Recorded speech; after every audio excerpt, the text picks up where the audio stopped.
Peacemakers of Christo. இயேசுவில் அன்பார்ந்த சகோதர சகோதரிகளே, இன்றைய நாள்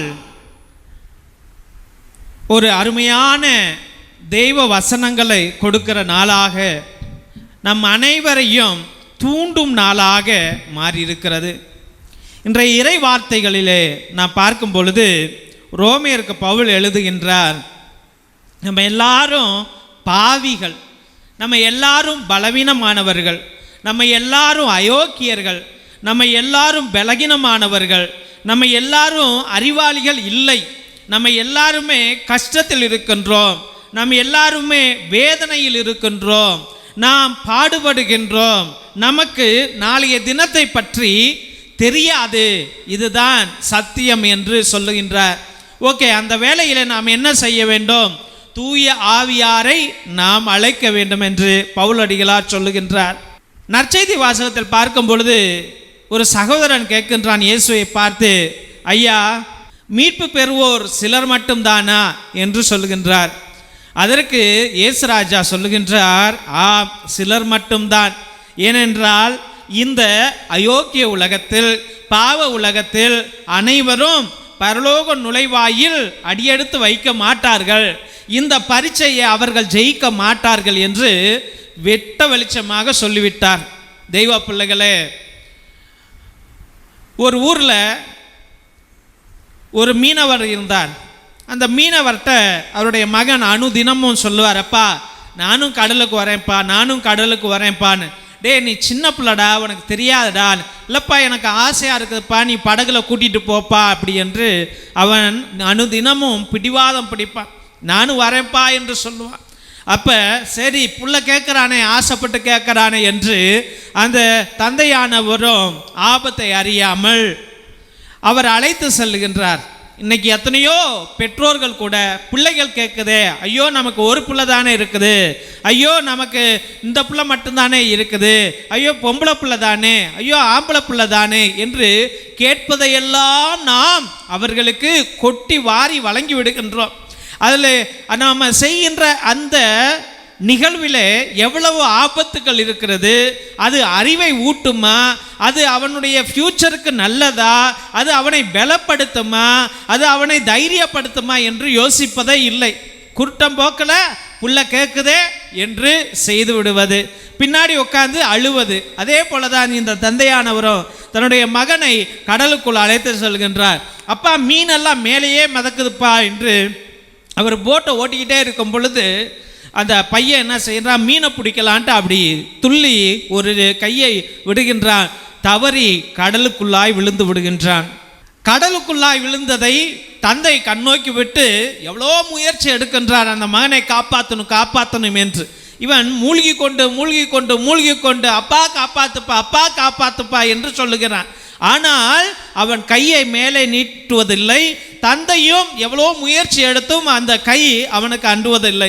அப்போ அந்த பையன் மூழ்கிட்டான். ஆல்மோஸ்ட் மூழ்கி கொண்டிருக்கும் பொழுது, ஆல்மோஸ்ட் அவன் செத்து கொண்டிருக்கும் பொழுது தந்தையானவர் முழுவதுமாக இறங்கி அந்த பையனை மீட்டு வருகின்றார். அப்போ அந்த பையன் கேட்குறான், அப்பா நான் ஆல்மோஸ்ட் மூழ்கிட்டேன் அல்லவா, எப்படிப்பா என்னை காப்பாற்றின என்று. டே, நீ ஏமாவேண்டா, நான் உன்னை காப்பாற்றாமல் விட்டுருவேனாடா அப்படி என்று அந்த தந்தையானவர் கூறுகின்றார். தெய்வ பிள்ளைகளே, பவுலடிகளார் நமக்கு ஒரு அஸ்திவாரத்தை கொடுக்கிறார். என்ன அஸ்திவாரம் என்றால் தூய ஆவியார் என்ற அஸ்திவாரம். நம்மளே கை கொடுக்கவில்லை என்றாலும், நம்மளே பாவத்தில் மூழ்கிவிட்டாலும், நம்மளே இந்த உலக ஆடம்பர வாழ்க்கையில் மூழ்கி கிடந்தாலும், நம்ம கையே கொடுக்கலனாலும், ஆண்டவரை நோக்கி ஜெபிக்கவில்லை என்றாலும், நம்ம அவதிப்படும் பொழுது, நம்ம அவமானப்படும் பொழுது, நம்ம நோயில கஷ்டப்படும் பொழுது, நம்ம பலகீனத்தில் இருக்கும் பொழுது, நம்ம கண்ணீர் சிந்தும் பொழுது, நாம கைவிடப்பட்ட பொழுது, அந்த தூய ஆவியானவர் தன்னுடைய கரத்தை கொடுத்து நம்மை உயர்த்துவார். மரண படுக்கையில் நீ கடந்தாலும் உன்னை உயர்த்துவார். ஏனென்றால் அவர் நம்முடைய தந்தை. நமக்கு தகப்பனான இயேசு ராஜா என்ன சொல்லியிருக்கின்றார், நான் உனக்கு ஒரு துணையாளரை அனுப்புவேன் என்று. தெய்வ பிள்ளைகளே, பழைய ஏற்பாட்டில் பார்க்கின்றோம், ரொம்ப கஷ்டப்படுகிறான் தாவீது. தாவீது எல்லார் வகையிலும் அவன் அவமானப்படுத்தப்படுகின்றான், வெறுக்கப்படுகின்றான், துரத்தப்படுகின்றான். அவனுக்கு 7 அண்ணன் தம்பிகள் இருக்கிறார்கள்.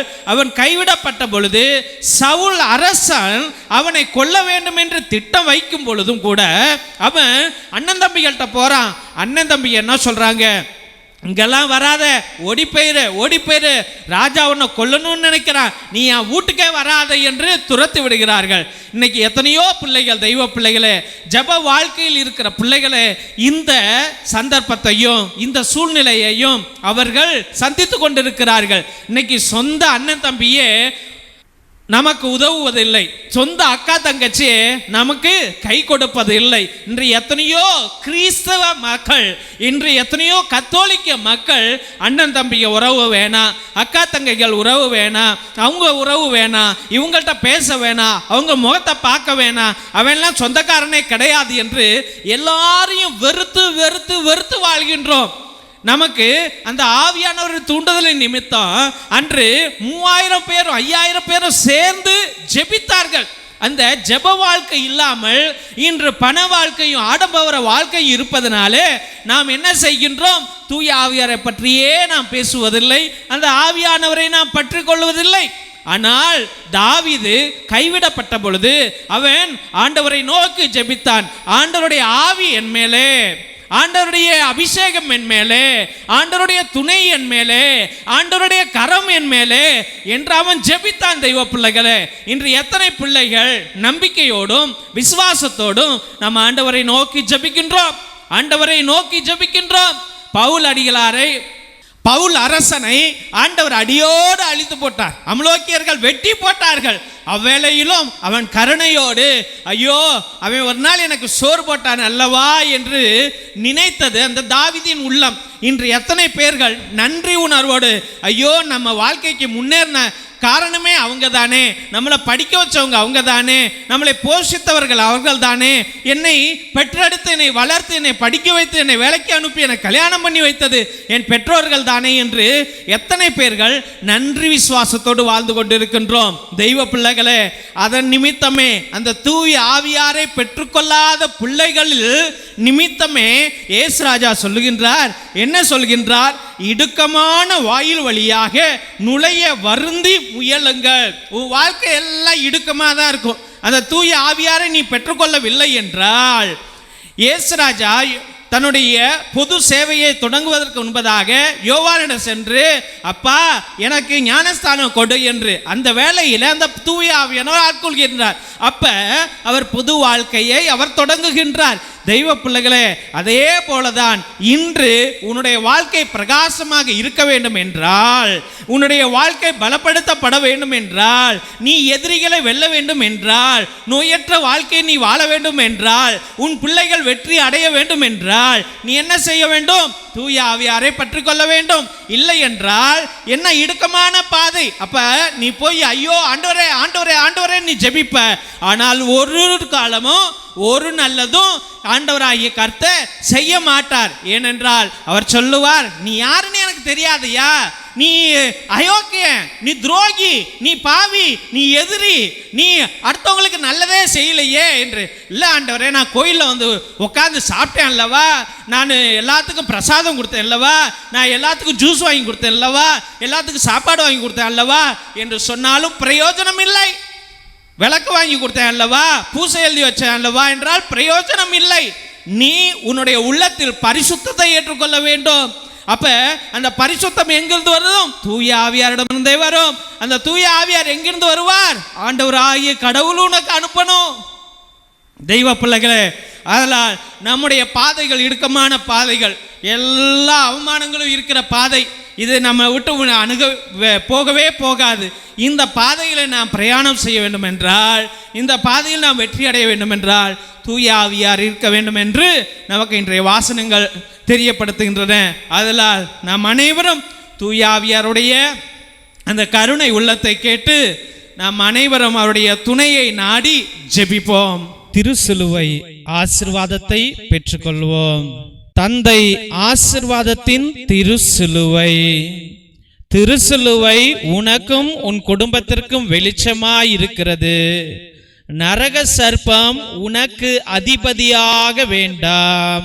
சாத்தானே அப்பாலே போ. நீ கொடுப்பது தீது, நீயே அந்த நஞ்சை உட்கொள். நற்கருணை ஆசீர்வாதத்தை பெற்றுக்கொள்வோம்.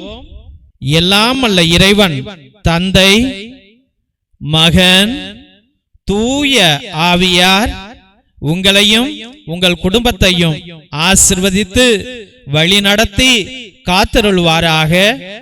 ஆமேன், ஆமேன், ஆமேன். இயேசுவில் அன்பார்ந்த சகோதர சகோதரிகளே, முதலாய் உங்கள் அனைவருக்கும் எங்களுடைய மனமார்ந்த நன்றிகளை தெரிவித்துக் கொள்கின்றோம். எங்களுடைய சபைக்கு உங்களால் முடிந்த உதவிகளை அன்றாட நீங்கள் செய்து கொண்டிருக்கிறீர்கள். அதற்காக எங்களுடைய ஆயர் மோஸ்ட் ரெவரண்ட் ஹிபோரா குசாலா சார்பாகவும் எங்களுடைய சபை தலைவர் ஃபாதர் கிஷோர் சார்பாகவும் எங்களுடைய மனமார்ந்த நன்றிகளை தெரிவித்துக் கொள்கின்றோம். நீங்கள் அனுப்புகின்ற ஒவ்வொரு பழைய துணி, பத்தாத துணி, புது துணிகள் அனைத்தையும் மற்றும் நோட்டு, பேனா, புஸ்தகங்கள் மற்றும் சோலார் லைட் அனைத்தையும் நாங்கள் பகிர்ந்து கொண்டிருப்பதை இதோ இந்த போட்டோல உங்களுக்கு காமிச்சிருக்கிறோம். ரொம்ப நன்றி. கடவுள் நிறைவாக உங்களுடைய நல்ல உள்ளங்களையும் இல்லங்களையும் ஆசிர்வதிக்க நாங்கள் அன்றாட ஜெபித்துக் கொள்கின்றோம். மற்றுமாக உங்களால் முடிந்த அளவுக்கு உங்களுடைய உற்றா உறவினரிடம் சொல்லி கூட இந்த பழைய துணி, பத்தாத துணி, பயன்படுத்தாத துணிகளையும் மற்றுமாக ஏதாவது நோட்டு, பேனா, புஸ்தகங்களை கூட நீங்கள் தொடர்ந்து அனுப்பும்படியாக அன்போடு வேண்டுகின்றோம். மற்றுமாக தெய்வ பிள்ளைகளே, ஒரே குருவானவர் ஃபாதர் டேவிட், அதாவது நான் ஒவ்வொரு நாளும் மதியம் 3 மணியிலிருந்து 5 மணி வரைக்கும் உங்களுக்காக இறை இரக்கத்தின் ஜெபமாலை, நேர்த்தி திருப்பலி, கிரகோரியன் மாஸ், ஆராதனை, உன்னத திருப்பலியை ஒரே குருவானவராக ஆண்டவருடைய சந்நிதியிலே ஆண்டவரோடு பேசிக்கொண்டு உங்களுக்காக ஜெபிக்கிறேன். நீங்கள் கொடுக்கிற அந்த 100 ரூபாய்க்கு நியாயமான காரியங்களை நாங்கள் எங்களால் முடிந்த அளவுக்கு செய்கிறோம். அதனால தெய்வ பிள்ளைகளே, நீங்கள் அனைவரும் நேர்த்தி திருப்பலி, அதாவது உங்கள் விண்ணப்பங்கள் நிறைவேறவில்லை என்றால் 3 திருப்பலி, 5 திருப்பலி, 7 திருப்பலி, 9 திருப்பலி, 12 திருப்பலி, 21 திருப்பலி, 30 திருப்பலி, 33 திருப்பலி என்று நீங்கள் அர்ப்பணிக்கலாம். இல்ல நன்றி திருப்பலியாக கூட அர்ப்பணிக்கலாம். இல்ல ஆத்மாக்களுக்காக, ஆத்ம இளைப்பாறுதல் அடைவதற்காக கிரகோரியன் மாஸை நீங்கள் அர்ப்பணிக்கலாம். அதாவது 30 திருப்பலியை நீங்கள் அர்ப்பணிக்கலாம் என்பதை அன்போடு தெரிவித்துக் கொள்கின்றோம். மற்றுமாக மிரக்கல் ஆயில் எத்தனையோ நோய்களையும் எத்தனையோ வலிகளையும் அகற்றி போடும் குழந்தை பாக்கியத்திற்கு, ஆஸ்மாவுக்கு, மூச்சு வாங்குவதற்கு, மூச்சு திணறலுக்கு, வயிற்று வலிக்கு அனைத்திற்கும் இது உதவும். முழங்கால் வலிக்கு, சுகர், பிபி அனைத்திற்கும் இது உதவும். இதை தயவு செய்து நீங்கள் வாங்கி பயன்படுத்தும்படியாக அன்போடு வேண்டுகின்றோம். இரத்தத்தின் விடுதலை ஜெப புத்தகம், இது உன்னத புத்தகம். ஆதி காலத்தில் நம்முடைய மூதாதையர்கள் பயன்படுத்திய வல்லமையான ஜெபங்கள், செபஸ்தியார் தகடு, அந்தோனியார் தகடு செய்வதற்காக கட்டு ஜெபங்களை வைத்து எழுதியார்கள். அந்த ஜெபங்களை உடைய இந்த புத்தகம் வல்லமையானது. செய்வினைகளை அகற்றுவதற்கும், சாத்தான்களை விரட்டுவதற்கும், கட்டுகளை உடைப்பதற்கும் இது பயன்படும். இதையும் நீங்கள் வாங்கி பயன்படுத்தும்படியாக அன்போடு வேண்டுகின்றோம். மற்றுமாக தெய்வ பிள்ளைகளே, இந்த சேனலை தயவு செய்து ஆண்டவருடைய ஊழியத்திற்காக நாங்கள் பயன்படுத்தி கொண்டிருக்கிறோம். மக்களுக்காக அனுதினமும் ஜெபிக்க, என்னாலும் ஆண்டவர்கிட்ட பரிந்துரை செய்ய வேண்டும் என்று இந்த சேனலை வழி நடத்தி வந்து கொண்டிருக்கின்றோம். அதனால் உங்களால் முடிந்த உதவிகளை செய்யுங்கள். மற்றுமாக தெய்வ பிள்ளைகளே, இந்த சேனலை சப்ஸ்கிரைப் பண்ணுங்க, இதை ஷேர் பண்ணுங்க. உங்கள் தெரிஞ்சவங்கள்ட்ட சொல்லி ஒவ்வொரு நாளும் மதியம் 3 மணியிலிருந்து 5 மணி வரைக்கும் நடக்கும் ஜெபத்திலே கலந்து கொள்ளும்படியாக அன்போடு வேண்டுகின்றோம். Praise the Lord. God bless you all.